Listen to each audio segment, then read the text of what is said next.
Hey there. Okay, so here we are in a different segment, and we've got the Kromsky. It's a harp, and so it has the warping board on the back. It's flipped over, and I have 3 pegs already in place for the cross. Now please note that I am still learning this warping board technique. I'm pretty good at direct warp method.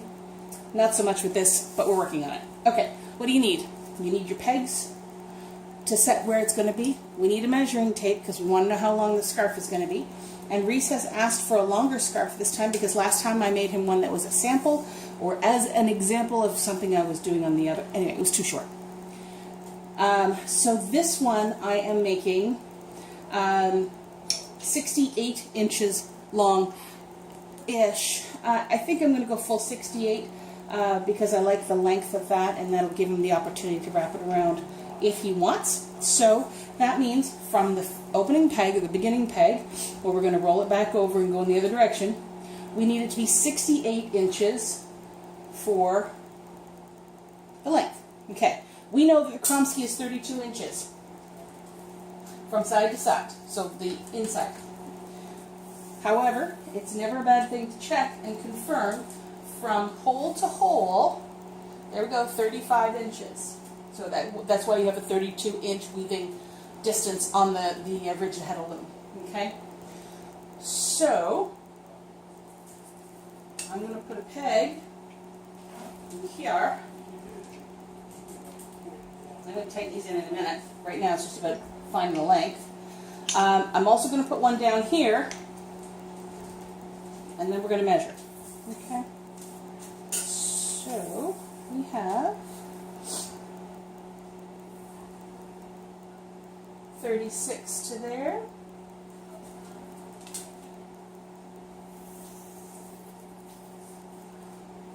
$27 to there. Okay, so that's going to give us 63. No. Yes, 63. But we have to keep in mind there's also waist, right? It's not just the length of your product, but waist. So we're going to have one more peg over here. That's going to give us another 32 inches of waist and overage or underage. Give me a little bit of distance.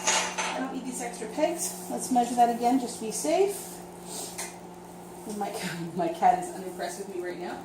Okay, so we have 35 to there. 35 to there is 70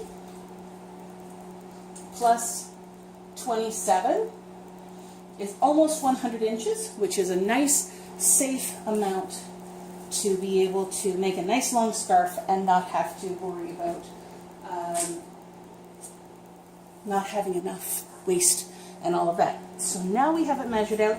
I'm going to take a moment and tighten up these pegs, because one of the things I have noted about using the warping board on this is that if the pegs are not in tight, they'll move. So I want to take an extra minute and just really give her a go. And I think I've been obviously doing my warp a little bit too tight.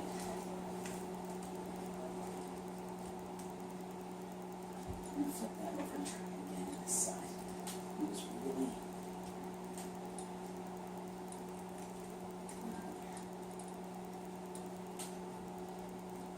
Okay, so now we have the length, but how do we know how much yarn we actually need? Well, when you think about it, my heddle is actually an 8-point heddle, which means that for every inch of warp, there's going to be 8 strands.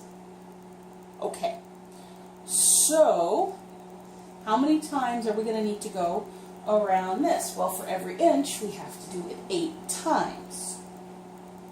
All right, so we're starting to come up with a picture here of how this is going to work.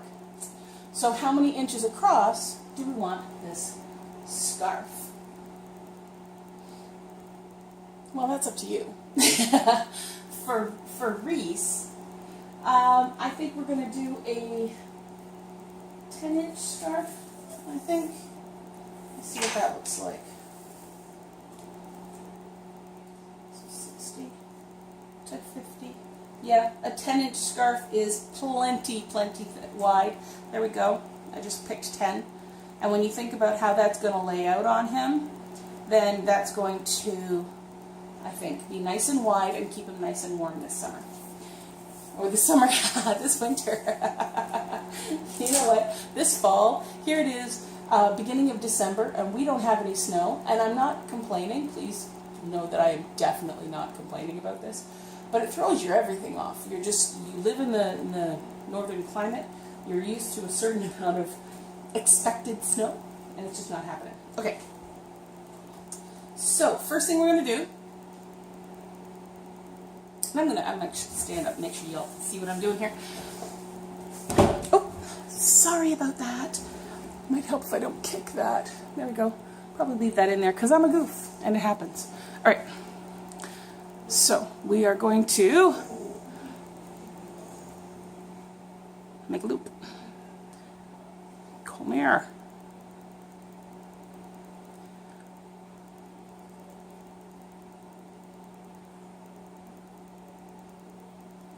There. Okay. So this gives us a starting point. So now we have a solid loop. I did that on purpose. I don't want it to slide, so I can easily take it off later on. And I'll end up putting a dowel through here later on. And note that when you're doing this, anytime you have to change, we're not going to change yarn or anything else, but if there's a knot in here at all, I'm going to back it up to this point because I want all knots to be on this side of the cross, because this side is never going to go through my my heddles or the reed. Not going to happen. So here's how this goes. This time I'm going to try not to bang the camera this time. Yay. All right. I like to put my yarn on the floor. I've been trying to train my kitty not to play with it, but he's only 2, so sometimes he just can't help himself. I think we're going to go under, over.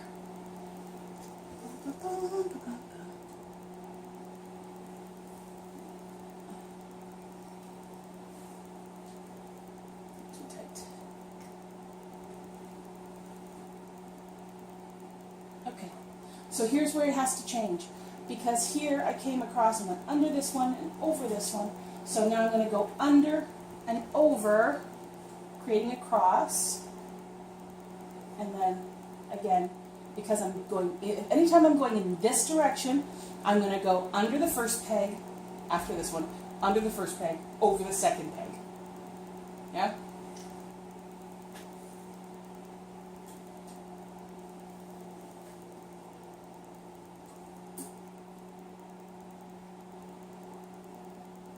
So I'm constantly, regardless of which way I'm going, I'm seeing it as under, over. Show you what I mean. I'm coming from this direction, so I'm going to go under the first peg, over the second peg, circle around, under the first peg, over the second peg. See how I'm getting that? I'm going to push this back down.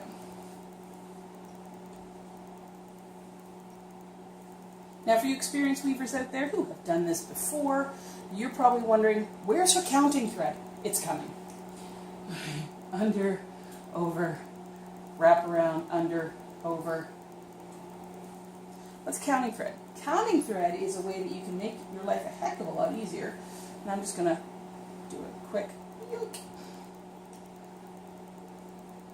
Oh, that was not well done. I'm actually not bad at this, but apparently today that's questionable. Okay. I'm going to go get a counting thread. Counting thread is an opposite color or a standout color of yarn that you will put in here, and I'll show it to you, how you can count out how many times you've gone back and forth so that you have a secure knowledge of how many numbers we've got going on here. How many threads? Because I can do, watch this, look at that. I need 8 per inch. So 1, 2, 3, 4. 1, 2, 3, 4. That's 8. That's 1 inch. So we're going to do this 10 times. So I need a counting thread in here so that I can see very quickly how many of these I've got, and I don't have to count to 80 at any one time, or else this is going to take a really long time. So, let me reach back here and see if I have one in my cool beans. Check this out. There's a local potter. She goes by the name of the dreaded pirate Amy. And you can actually, if you're a knitter, you can actually weave, run your yarn through here, and it'll pull out this way while you're knitting and crocheting and stuff. It amused me so much I needed to have it. Let's see here. I do have specific scrap in here that has a purpose.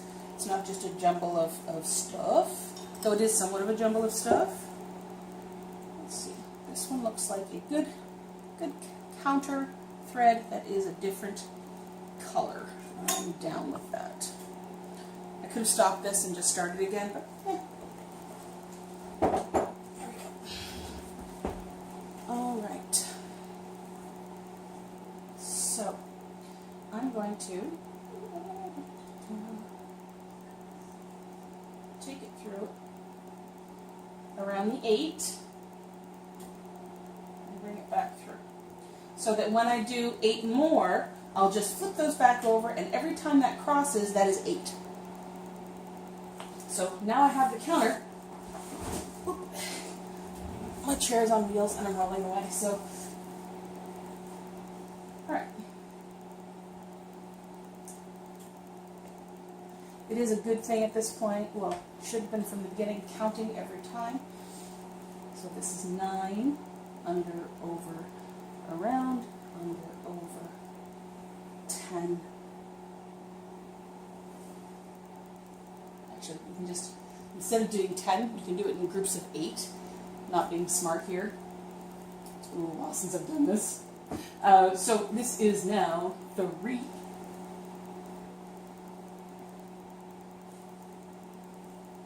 4.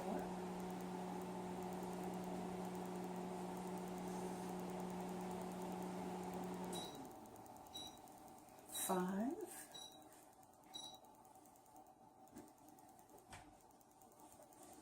6.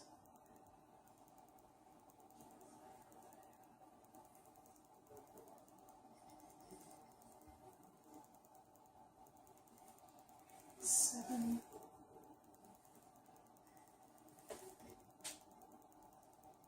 And 8. I'm just going to take a minute.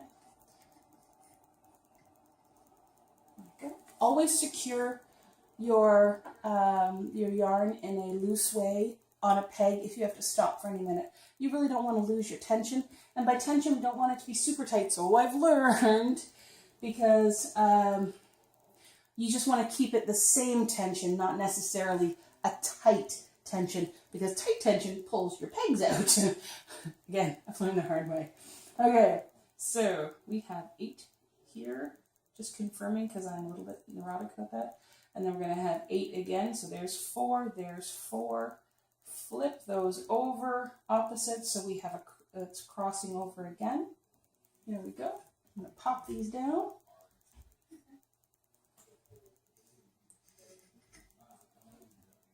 There we go. And 1, 2,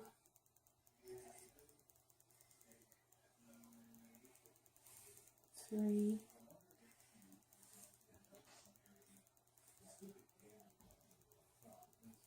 4,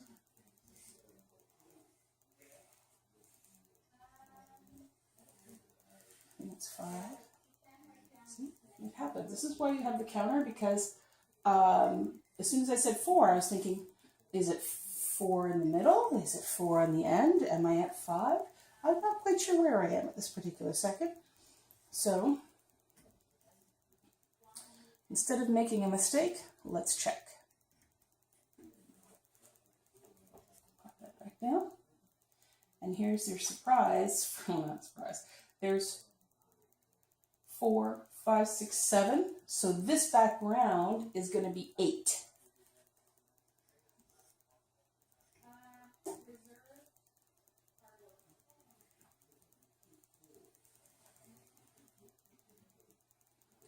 Over, and I really want to get that flipped now. There we go.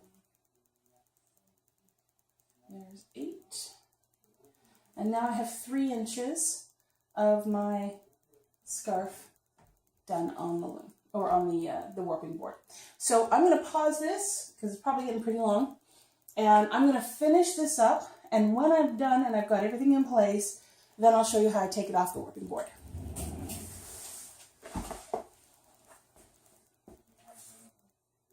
And that's my cat weaver.